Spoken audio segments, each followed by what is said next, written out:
नमस्कार छात्रों, प्राकृतिक संसाधन भाग 2 के बारे में आज हम अध्ययन करेंगे। तो चलिए प्रारंभ करते हैं।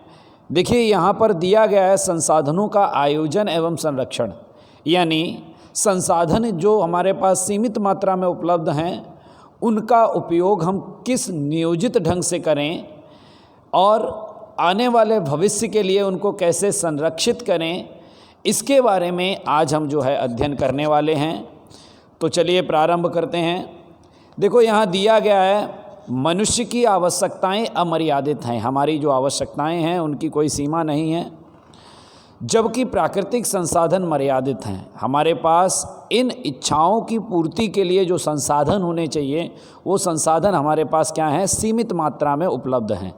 इसी कारण भविष्य की पीढ़ियों के लिए संसाधनों का संरक्षण करना हम सभी का कर्तव्य है। यानी अगर हम आज अपनी आवश्यकताओं को अगर हम पूरा करते रहे इसी प्रकार इसी तेज़ी से, तो जो आने वाले भविष्य की जो पीढ़ियां हैं उनके लिए आज के समय जो उपलब्ध संसाधन हैं वो उस समय उपलब्ध नहीं होंगे, वो खत्म हो चुके होंगे। संसाधनों का संरक्षण करना अर्थात संसाधनों का विवेकपूर्ण उपयोग करना। संसाधनों को हम कैसे संरक्षित कर सकते हैं एक लंबे समय तक, तो इसके लिए सबसे पहले हमें ये जानना है कि हम कैसे अपने बौद्धिक क्षमता के आधार पर किस प्रकार इनका उपयोग करें। तो चलिए प्रारंभ करते हैं। देखो यहाँ दिया गया है संसाधन के आयोजन और संरक्षण के लिए आवश्यक तथ्यों को विस्तार पूर्वक समझते हैं हम यहाँ पर कि कैसे हम संसाधनों को बचा सकते हैं और उनको संरक्षण कर दे सकते हैं एक लंबे समय तक, जिससे कि भावी पीढ़ियों के लिए भविष्य में इन चीज़ों की कभी कमी ना हो। तो इसके लिए सबसे पहले हमें क्या करना चाहिए, देखो दिया गया है कि सबसे पहले किसी क्षेत्र में उपयोग में लिए जाने वाले संसाधनों की हमें जानकारी होनी चाहिए, कौन से उपयोग में संसाधन लिए जा रहे हैं। फिर हमें ये पता होना चाहिए कि ऐसे कौन से संसाधन हैं जिनका अभी तक उपयोग नहीं किया है।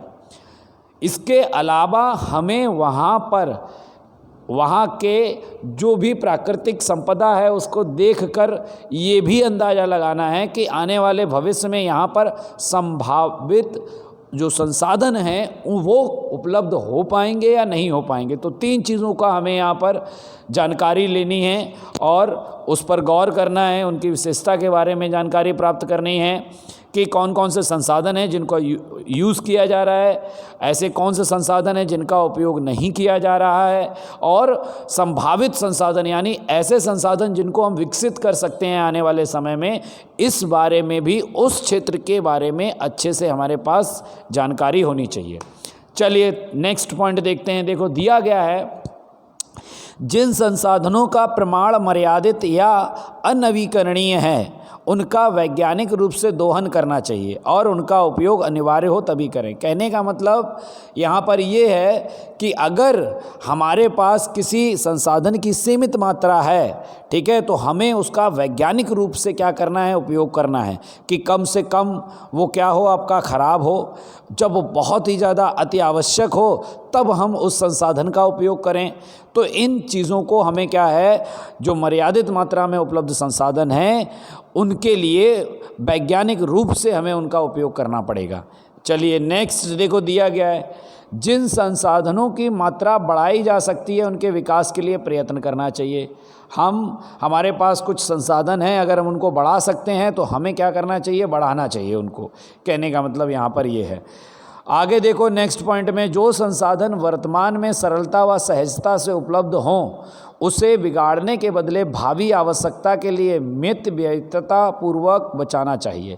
कहने का मतलब ये है कि जो हमारे पास आज आसानी से हमें क्या है, आपका कोयला मिल जा रहा है, ठीक है, लोहा मिल जा रहा है, या बहुत सारे अन्य प्राकृतिक पानी जल मिल जा रहा है पीने लायक, ये सबसे बड़ा उदाहरण आपका, तो अभी तो ये उपलब्ध है।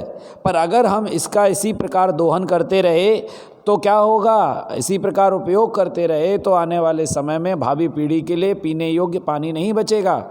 तो हम जब भी हम ब्रश करते हैं तो हमें क्या है, ब्रश पानी के जो नल रहता है उसको बंद कर देना चाहिए। जब आवश्यकता हो तभी उसको खोलें और बंद कर दें। चलिए नेक्स्ट देखते हैं यहाँ पर, मर्यादित मात्रा में उपलब्ध संसाधन बनाए रखना तथा तकनीकी विकास द्वारा उसके वैकल्पिक स्रोतों की खोज लंबे समय अंतराल पर फ़ायदेमंद है। यानी हमें क्या है, जो हमारे पास आज के समय में, हमने जैसे अभी पहले भाग में पढ़ा था, क्या कोयला हो गया, पेट्रोलियम हो गया, ये क्या है, मर्यादित हमारे पास संसाधन है। फिर हमने पढ़ा था सूर्य ऊर्जा, सौर ऊर्जा जो पढ़ा था आपने, पवन ऊर्जा आपने पढ़ा था, ठीक है। तो वो क्या है, वैकल्पिक उपयोग हैं, वो जिनका हम क्या कर सकते हैं, कोयला और पेट्रोलियम के स्थान पर उनका हम उपयोग कर सकते हैं उस ऊर्जा का। तो वही यहाँ पर समझाया गया है कि जो संसाधन मर्यादित रूप में हमारे पास उपलब्ध हैं उनको हमें तकनीकी रूप से विकास करके उनके वैकल्पिक स्रोतों का पता करना चाहिए, खोज करनी चाहिए, क्योंकि आने वाले लंबे समय में ये फ़ायदेमंद हमारे लिए रहेगा। फिर देखिए नेक्स्ट पॉइंट, संसाधनों के संरक्षण के लिए शासन द्वारा आवश्यक कानून एवं नियम बनाकर उन पर अमल करना चाहिए। यानी संसाधनों को आपको किस प्रकार उपयोग करना है, हानि होनी नहीं चाहिए। सरकार को भी इसके लिए आवश्यक कानून बनाने की आवश्यकता है, और जो सरकार कानून बना देती है उस पर हर एक व्यक्ति को अमल में लाना है, हर उस कानून का पालन करना है। चलिए नेक्स्ट पॉइंट देखो, दिया गया है, नागरिकों को संसाधन के विवेकपूर्ण उपयोग से जुड़ी सभी बातों से अवगत होकर जन जागृति लानी चाहिए। हर एक नागरिक की ये जिम्मेदारी है कि संसाधनों का किस प्रकार उपयोग करना है, ठीक है। इसके बारे में अगर आपको पास जानकारी है या आप जागरूक देश के नागरिक हैं तो आप क्या करिए, अन्य लोगों को जानकारी दीजिए, क्योंकि ये संसाधन क्या है, आने वाले भविष्य में एक देश की नींव का कार्य करेंगे, ठीक है। और आने वाली जो जनरेशन है, जो पीढ़ी है, उसके लिए भी ये क्या है, बहुत ही ज़्यादा उपयोगी होंगे। तो हर एक नागरिक की ये जिम्मेदारी है कि जन जागृति भी लानी है। को यहाँ दिया गया है जमीन निर्माण, जमीन का निर्माण कैसे होता है, यानी जो मिट्टी है उसका निर्माण किस प्रकार होता है। तो वो यहाँ दिया गया है कि मूल चट्टानों के घिसाव और कटाव से मिलने वाले पदार्थों से होता है, जिसमें जैविक अवशेष, नमी, हवा मिलती है। अन्य रूप से कहें तो जमीन खनिज और जैविक तत्वों का प्राकृतिक मिश्रण है। यानी मिट्टी जो होती है उसमें आपके क्या होते हैं, जैविक अवशेष भी होते हैं, यानी पेड़ पौधे, मरे हुए जानवर, इनके अवशेष भी पाए जाते हैं। और आपका जो चट्टानें टूट जाती हैं, ठीक है, उनके जो छोटे छोटे कण जो होते हैं गिर जाते हैं, ये ज़मीन पर गिरने के बाद में क्या होता है, नमी और हवा इसमें मिलती है, और इसी से आपका क्या होता है, मिट्टी का निर्माण होता है। तो ये आपका प्राकृतिक मिश्रण है। अब देखो यहाँ चार्ट दिया गया है, इसमें आप देख लीजिए जलवायु जो होती है इसका प्रभाव, जलवायु में आप क्या क्या चीज़ें लेंगे, एक तो ताप लीजिए, वर्षा है, ठीक है, या ये इनका प्रभाव क्या है, चट्टानों पर पड़ता है। तो चट्टानें क्या होती हैं, इनकी ऊपरी सतह जो होती है उस पर पाए जाने वाले जो कण होते हैं वो क्या है, आपके फैलने और सिकुड़ने के कारण क्या होता है कि वो कमज़ोर रासायनिक प्रक्रिया के दौरान वो कमज़ोर उनकी पकड़ बन जाती है, तो वो टूट टूट कर वहीं मूल चट्टान के पास में गिर जाते हैं, और वहाँ से फिर ये क्या है, हवा और पानी के द्वारा बहा के निचले स्थानों पर आपके जमा हो जाते हैं, जो खनिज मृदा कहलाते हैं। फिर आपका देखिए इधर जलवायु का प्रभाव वनस्पति से, बहुत सारे पेड़ पौधों से आपके टूट के पत्ते वगैरह गिरते रहते हैं, या मरे हुए जानवर होते हैं वो हो जाते हैं, ज़मीन में मिल जाते हैं, तो इनका विघटन होता है और ये ह्यूमस होता है, ठीक है। ये ह्यूमस को मिलाते हैं और खनिज मृदा और ह्यूमस दोनों मिल जाते हैं, और इनसे होता है आपका मृदा का निर्माण। तो इस प्रकार क्या है, ज़मीन का आपका निर्माण होता है।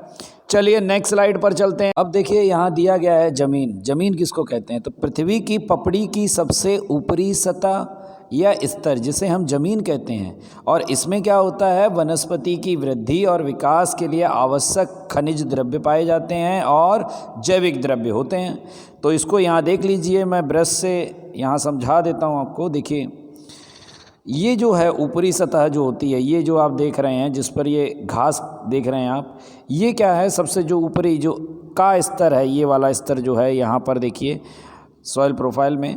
तो ये जो है ज़मीनी की उत्पत्ति के समय अंतराल के संदर्भ में उस समय कि जलवायु का प्रभाव इतना महत्वपूर्ण एवं व्यापक है कि उस जलवायुनीय प्रदेश में विभिन्न प्रकार की चट्टानों से बनने वाली जमीन लंबे समय अंतराल में भी एक ही प्रकार की होती है। कहने का मतलब ये है कि चट्टानें आपकी क्या होती हैं, 3 तरीके की चट्टानें होती हैं, जिसमें आग्नेय चट्टानें होती हैं, अवसादीय चट्टानें होती हैं, फिर आपकी रूपांतरित चट्टानें होती हैं। ये तीनों चट्टानों की अगर हम रंग देखें इनका तो अलग अलग पाया जाता है, पर उस स्थान की जलवायु का प्रभाव जो होता है वो इतना अधिक होता है कि यहाँ पर बनने वाली जो मृदा होती है वो एक लंबे समय तक क्या होती है, एक जैसी ही रहती है। जबकि अलग अलग चट्टानों से कण टूटते हैं, गिरते हैं, पर मृदा जो होती है वो लंबे समय तक एक ही प्रकार की रहती है, जिसमें जमीन के प्रकार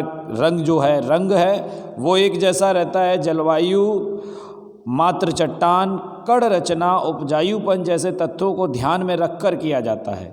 यानी हम जब किसी ज़मीन के बारे में बताते हैं कि ये ज़मीन किस प्रकार की है, काली मिट्टी है, लाल मिट्टी है, किस प्रकार की ये मिट्टी है, तो हम उसमें उसके रंग को देखते हैं, वहाँ की जलवायु को देखते हैं, फिर ये देखते हैं कि ये जो मिट्टी बनी है वो किस मूल चट्टान से बनी है और इसकी कण रचना कैसी है और ये कितनी उपजाऊ है। इन सारी चीज़ों को देखने के बाद में हम बताते हैं कि ये मिट्टी लाल मिट्टी है, ये मिट्टी काली मिट्टी है, ये मिट्टी आपकी क्या है, एलुवियल सॉइल जिसको हम कहते हैं कांप की मिट्टी है। तो ये सभी चीज़ें क्या है, हम जब बताते हैं किसी मिट्टी के बारे में तो हम इन सारी चीज़ों का क्या करते हैं, ध्यान रखते हैं।